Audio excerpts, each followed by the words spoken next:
नमस्कार, आप देख रहे हैं जबलपुर एक्सप्रेस और मैं हूं आपके साथ कंचन। आई नजर डालते हैं जबलपुर की कुछ खास खबरों पर, लेकिन सबसे पहले बात करते हैं आज की न्यूज हेडलाइंस की।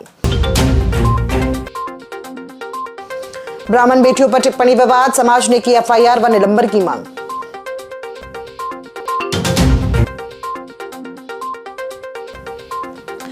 रेलवे टीटी क्लर्क से मोबाइल छीनकर भागे लुटेरे।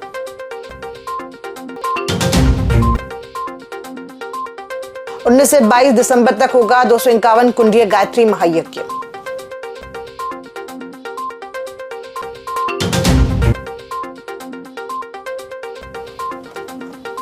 संविधान भेंट करने पहुंची कांग्रेस को पुलिस ने रोका।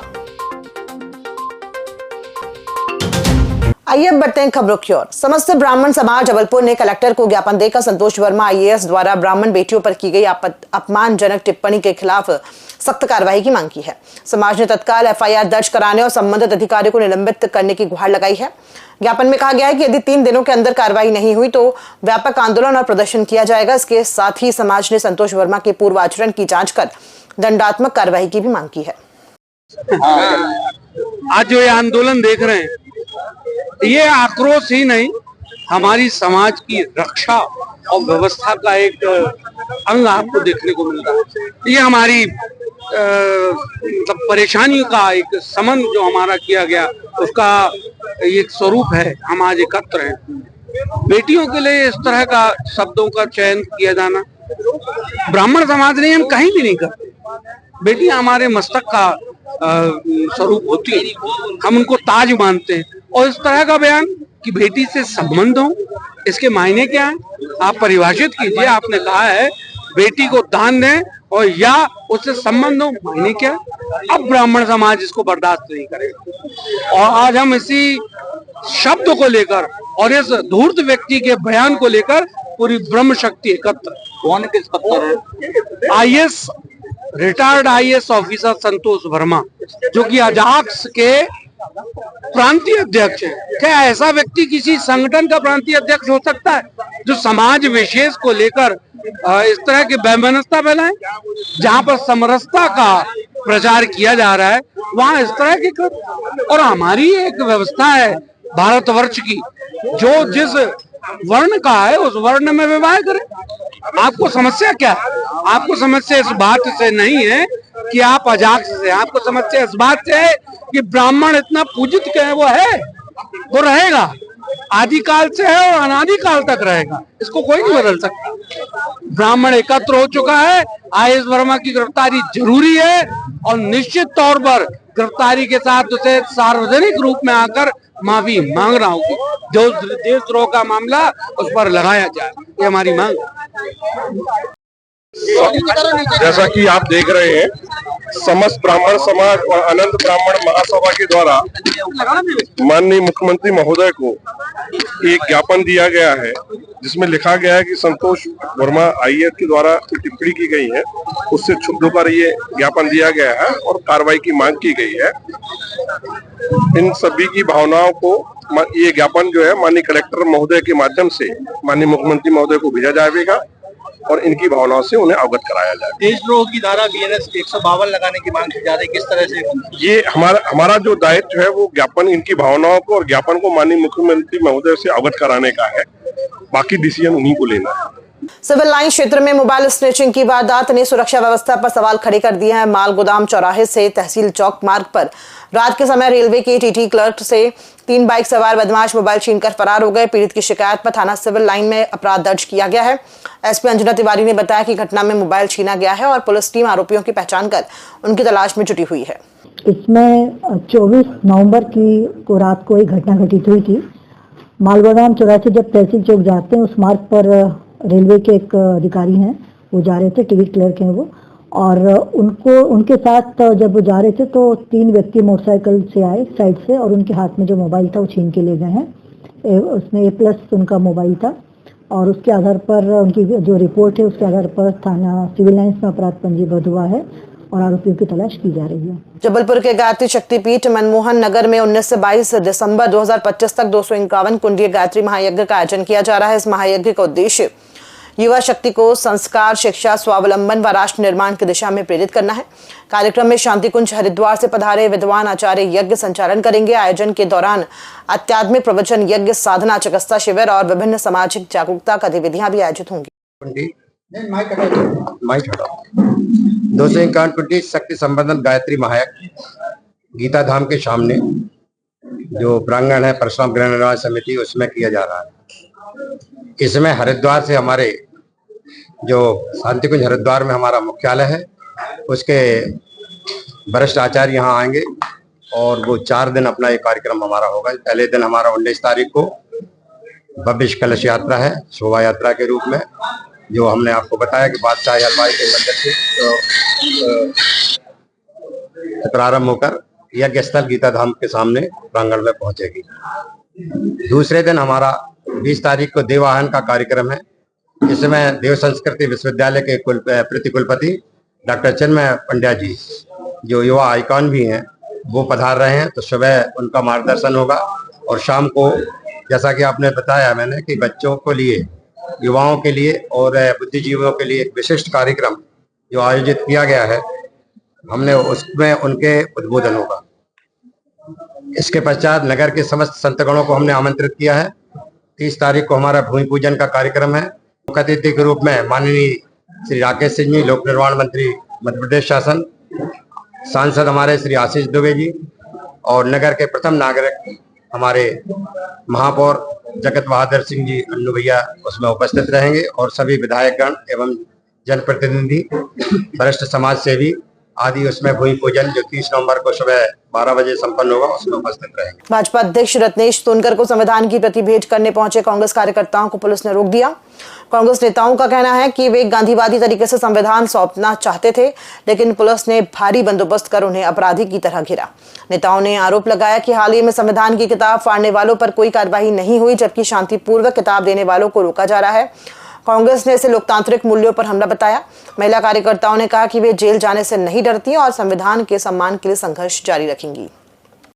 का मैं एक मुकम्मल जवाब हूँ, कभी वक्त मिले तो पढ़ लेना, मैं भारत का संविधान हूँ। इस तकलीफ को, जो भारतीय जनता पार्टी को तकलीफ है, उनको हम आज संविधान दिवस पर ये ग्रंथ भेंट करने आए थे कि तुम्हारी तकलीफ का इलाज यहाँ पर है। जो 2 दिन पहले आपने तकलीफ बताई थी कि भारतीय संविधान का प्रचार करने के लिए, उसका वाचन करने में, उसको भेंट करने में लाइसेंस लेना पड़ेगा, तो रत्नेश सोनकर जी की सरकार से हम पूछने भी आए थे, उनको संविधान भी भेंट करने आए थे कि क्या इसको भेंट करने में लाइसेंस लेना पड़ेगा।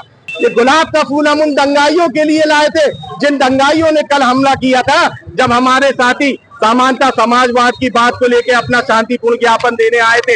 ये गुलाब का फूल हम उनके लिए लाए थे कि अगर आज वो हम पे हमला करेंगे, हम संविधान को मानने वाले लोग हैं, हम गांधी को मानने वाले लोग हैं, उनका अभिवादन हम लोग इस गुलाब के फूल से करेंगे। न रत्नेश सोनकर जी ने हमारा भेंट स्वीकार करी, न पुलिस प्रशासन ने हमारी भेंट स्वीकार करी। इस भेंट को हम लेके जा रहे हैं बाबा साहब की प्रतिमा पर। आज उनकी प्रतिमा पर हम लोग माल्यार्पण करेंगे और इस संविधान का वहां वाचन करेंगे और वहां से एक संदेश जाएगा कि इस हिंदुस्तान में रहने वाले प्रत्येक व्यक्ति के अगर मौलिक अधिकार अगर कहीं सुरक्षित हैं तो इस ग्रंथ के अंदर है, इस किताब के अंदर है। इस किताब को हम सर माथे पे रख के इस बात को वहां करने का काम करेंगे। परिवार के सारे लोग, हमारे आदरणीय जो हमारे शहर अध्यक्ष हैं, उनके द्वारा हम लोगों ने नेतृत्व में सभी ने यहाँ पर आकर आह्वान किया था कि भारतीय जनता पार्टी के जो अध्यक्ष हैं रत्नेश सोनकर जी, उनको आह्वान किया था कि आप आए और संविधान की बुक आपको देने चाहते हैं। हम बड़े गांधीवादी तरीके से आपको देना चाहते थे, पर इस तरह से यहाँ पुलिस प्रशासन, आप देख रहे हैं, आप लोग भी देख रहे हैं कि किस तरह से पुलिस द्वारा यहाँ पर कांग्रेस परिवार के लिए इतना ज्यादा उन्होंने यहाँ पे पुलिस प्रशासन लगा रखा है, जैसे हम लोग कोई यहाँ पर गलत काम करने के लिए आए। इसलिए हम चाहते हैं कि ऐसे संविधान को न समझने वालों को कहीं ना कहीं, ये जिस तरह से संविधान के, आज आपने देखा कि कुछ दिन पहले यहाँ पर संविधान की जो किताबें फाड़ी गई हैं, वैसी गुंडागर्दी यहाँ पर हो रही है, उसके बावजूद भी यहाँ पर कोई सुनने वाला नहीं है। ऐसे प्रदेश में रहने वाले को अपने स्थान से इस्तीफा दे देते। महिलाएं, हम लोग जिस तरह से, हम लोग भी एक महिलाएं हैं और हम लोग भी संविधान को आपने सौंपने आए हैं, पर आपने वो संविधान तो लिया नहीं। और जिस तरह से पुलिस प्रशासन यहाँ रखा कि हम लोगों को जेल डालेंगे, हम लोग जेलों से डरने वाले नहीं है। भाजपा कार्यालय में संविधान दिवस कार्यक्रम आयोजित किया गया, जहां कार्यकर्ताओं ने संविधान की प्रस्तावना का सामूहिक वाचन किया। कार्यक्रम में संविधान निर्माता बाबा साहेब अंबेडकर को श्रद्धांजलि अर्पित की गई और उनके योगदान को याद किया गया। नेताओं ने लोकतांत्रिक मूल्यों को सुदृढ़ करने और संविधान के प्रति जन जागरूकता बढ़ाने का संकल्प लिया। भाजपा पदाधिकारियों ने नागरिकों को अधिकारों के साथ संवैधानिक कर्तव्यों का पालन करने का संदेश दिया। 26 नवंबर 1949 को डॉक्टर भीमराव अंबेडकर जी के द्वारा संविधान तैयार कर दिया गया था, जिसे स्वीकार कर लिया गया था और उसे फिर 26 जनवरी 1950 को लागू किया गया। हमारा संविधान हमारा कानून है। हमारा संविधान हमको अपने अधिकार बताता है। हमारा संविधान हमें अपने कर्तव्य बताता है।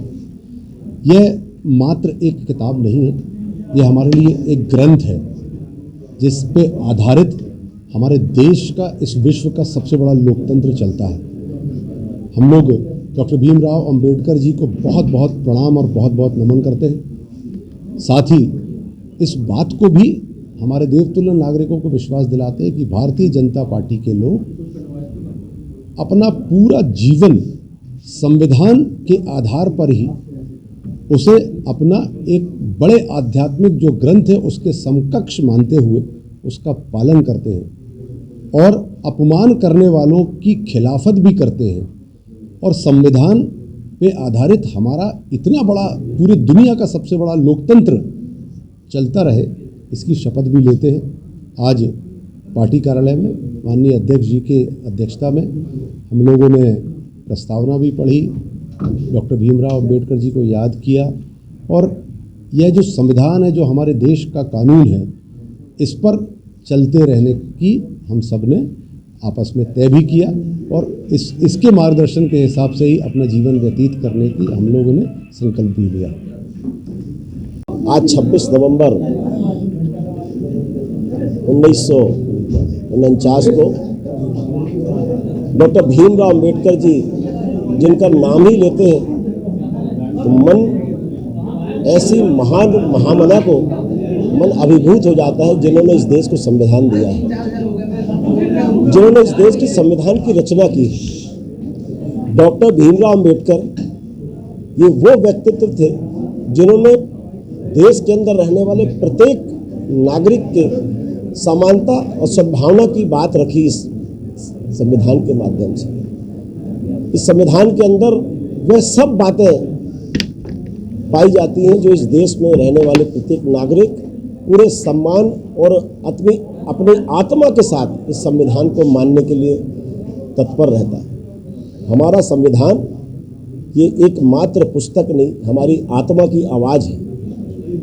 ये हमारे आत्मा से निकले हुए शब्द हैं जिसको डॉक्टर भीमराव अंबेडकर जी ने आज ही के दिन इस देश को हम सबको सौंपा था। मैं इस भारत रत्न डॉक्टर भीमराव अंबेडकर जी को आज संविधान दिवस के अवसर पर उनके चरणों में शत शत नमन करता हूँ। जय भीम। खबरों में फिलहाल इतना ही। दीजिए इजाजत। नमस्कार।